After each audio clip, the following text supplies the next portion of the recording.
No, I'm just joking. I'm just joking. That was a very. Your toes the entire Agu crop. That was actually not one of our best performances. But hey, guys, it's my first time on here. My name is Victor. Um, love football so much. Love Manchester United so much. As you could probably tell from the title of this video, it's just going to be me talking about um, the United Chelsea game. Some of the notes that I took, I'll be discussing that alongside the Premier League final, basically between Arsenal and City tomorrow evening. And it's a difficult one to call, but let's start with the United Chelsea game first, obviously, right? Skip to like halfway, probably. I'll try to section out the video so that if you want the Arsenal City game, you can just go straight there. I write on Substack too, so I'll probably drop a maybe more in-depth report on the game. But with the United Chelsea game, I'm really happy for 3 points, bro.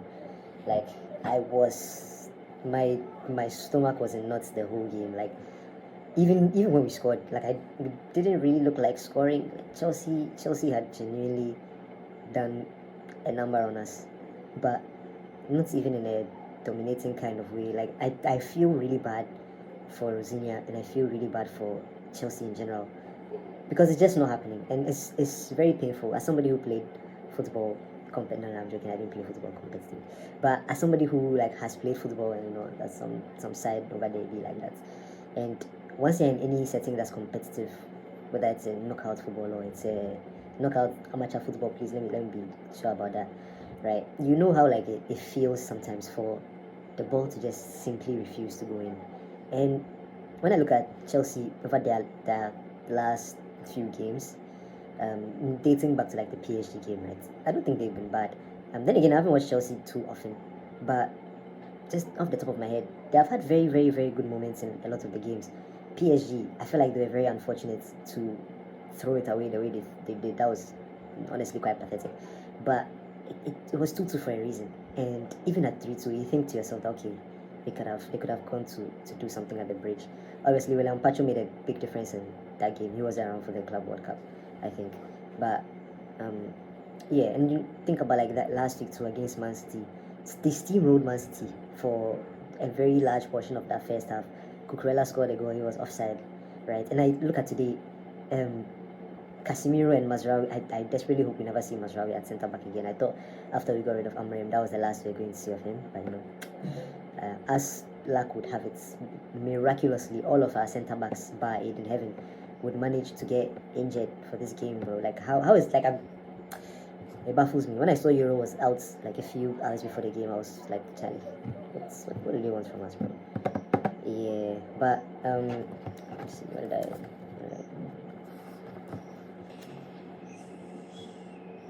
yeah.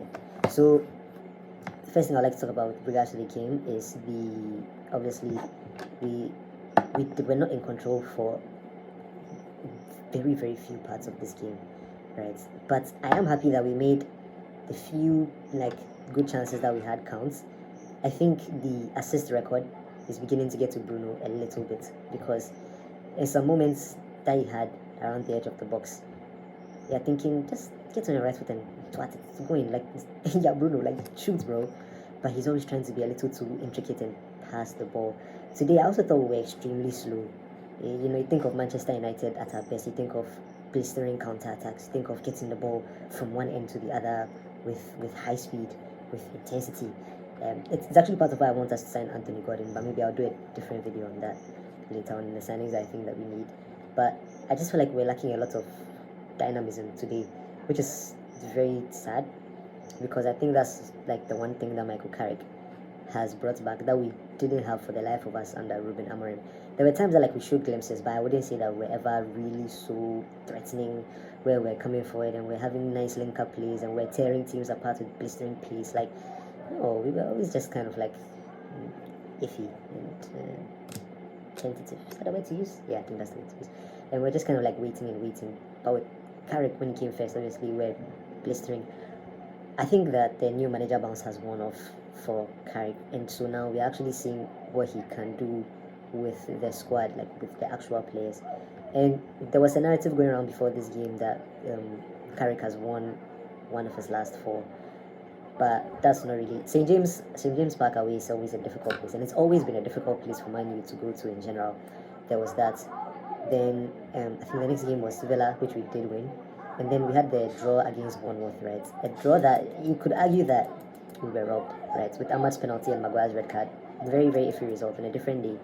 That does turn out differently. Plus, again, Andoni Iraola, fantastic manager. I rate him so highly, right? But think about that. They Bournemouth scraped the draw against us. We narrowly lost to Newcastle, right?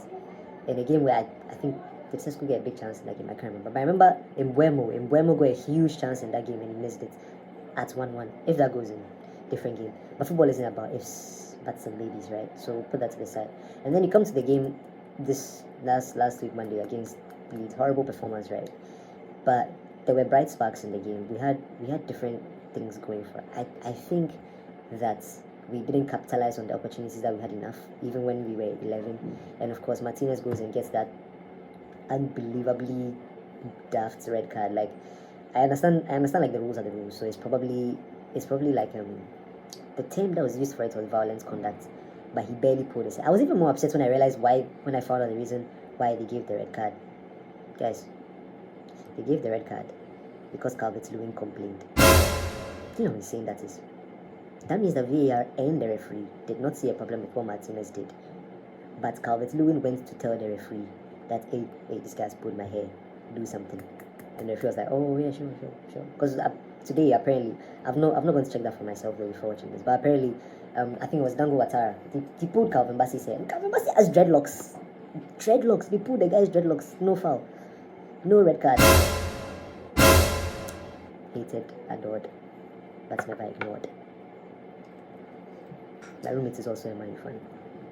He's very quiet. He's not saying anything right now. But yeah, back to the game, right? I'm very grateful for the 3 points because, like I said, you need to capitalize on your moments. Again, like when I think back to Chelsea's moments, right, with Enzo Fernandez, right, that one chance that he had where he shimmied and he spun and he bent it, but he didn't add enough grip to get it past the post, right? I'm just thinking to myself that's incredibly unlucky, and we should have been behind. We should have been behind at different times in the game. Even Chelsea had the ball in the net again today, but it was offside again. Cole Palmer just narrowly got too excited and he left, right? Obviously at full time you could see the reaction of the boys. They were loving it, and especially Bruno getting closer to this assist record.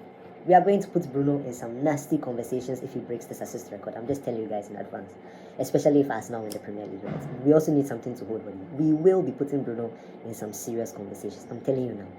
Right, but when I look at the game today, right, am I pleased with the performance? I'm pleased with certain aspects of it, right? I could go on and on about it, but the fact is that we didn't play our best football today. We were very lucky and we won against and this the thing that I like about this is that this victory gives us a 10-point lead over Chelsea, and since we know that there are going to be 5 Champions League spots, possibly 6 actually. I think the condition for there being 6 is if Aston Villa finish 5th.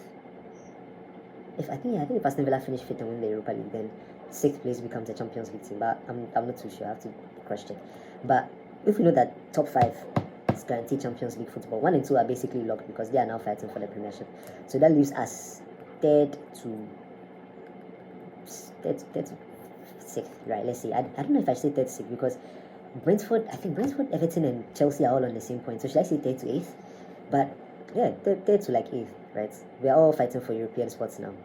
And obviously, so now for us to basically now create that daylight between us and Chelsea, right? A 10-point gap with 5 games left to go means that Champions League is basically basically impossible for us to throw Champions League away at this point. Is it still possible? Of course it's still possible. It's life. Everything is... Nelson Mandela said it always seems impossible until it's done. I think if we manage to drop 10 points from the remaining 15 games, we should fold the club because that's absolutely insane. That being said, our next games aren't easy. I think we have Brentford, we have Liverpool. We end the season at Brighton. I think we still have the Stadium of Light. Are those all the fixtures that we have?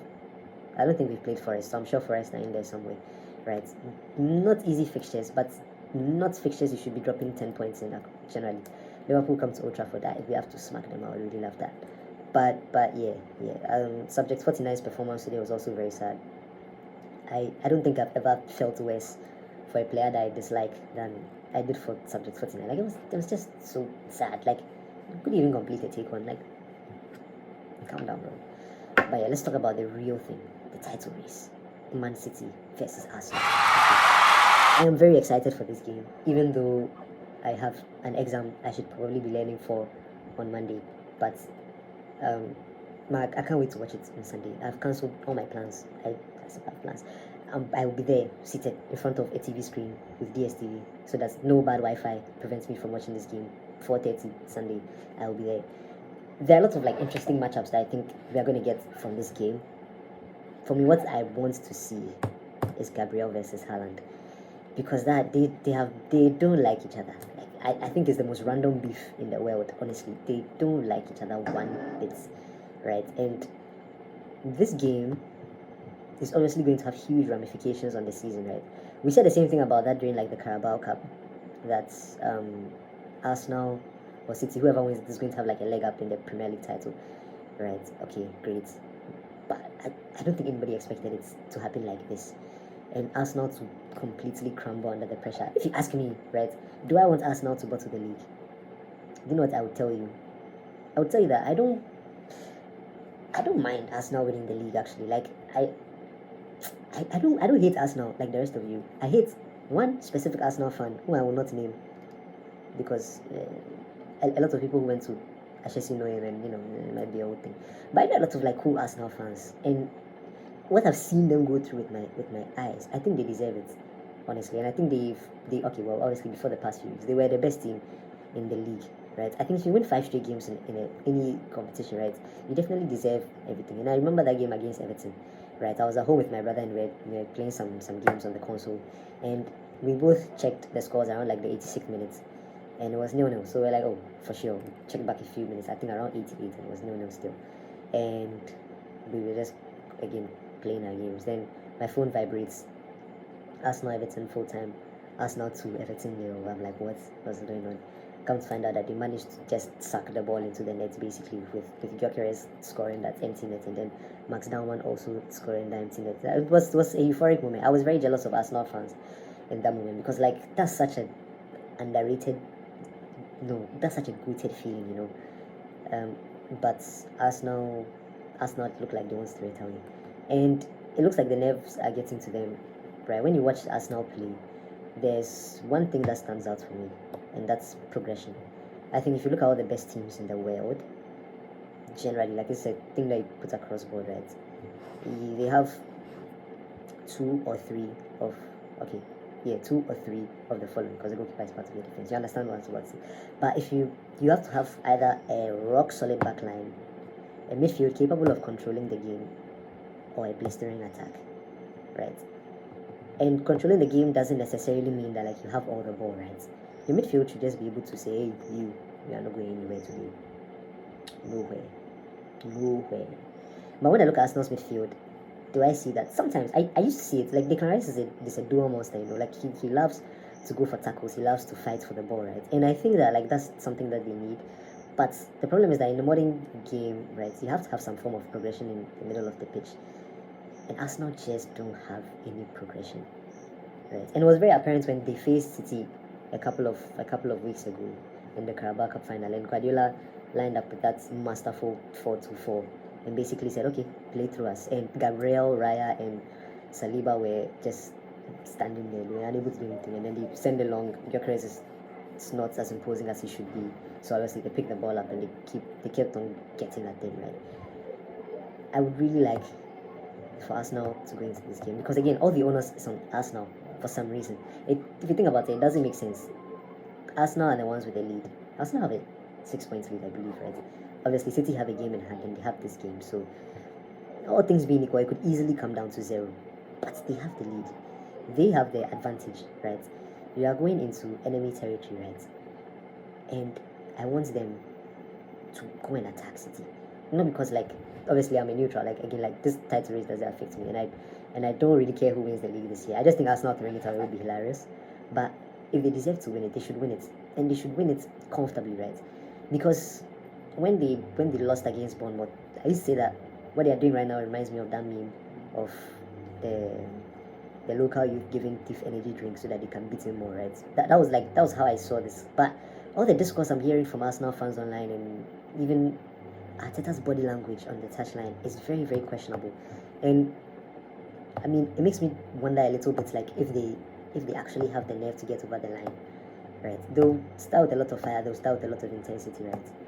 But regardless of what happens, I really want Arsenal to take the game to City, right? Because if you go there and you play for a point, right, I think then the gap stays at 6 points. City win their game in hand 3, with 4 games left to go. Can you win 4 straight games again? As when they have Newcastle at home, I think they have West Ham, who are still in the relegation scrap, a very tight relegation scrap, by the way.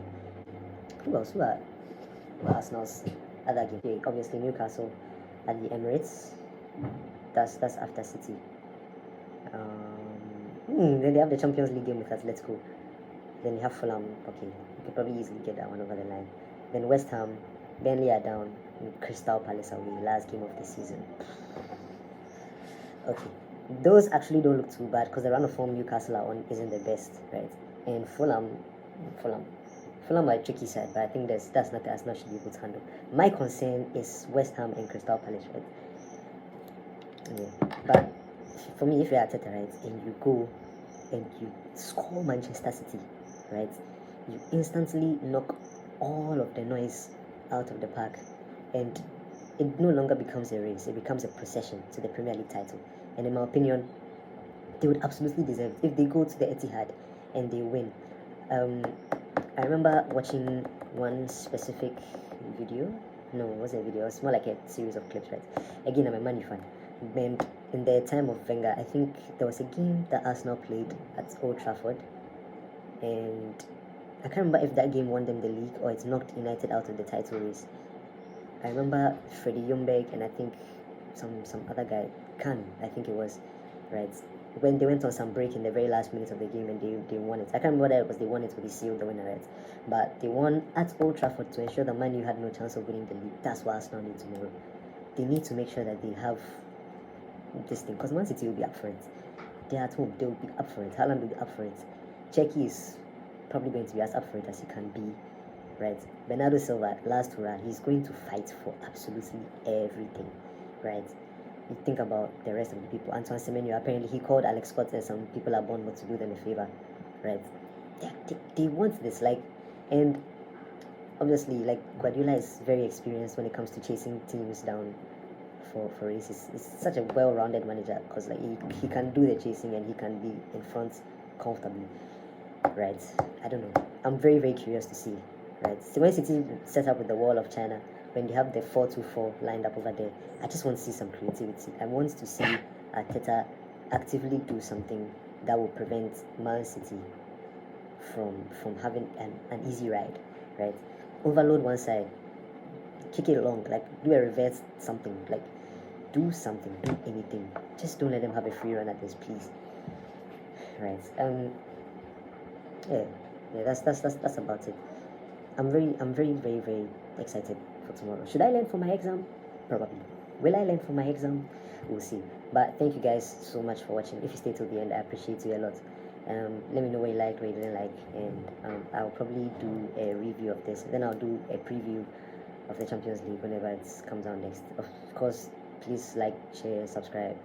You can subscribe to my Substack as well. I'll put the link in my bio. Thanks for watching.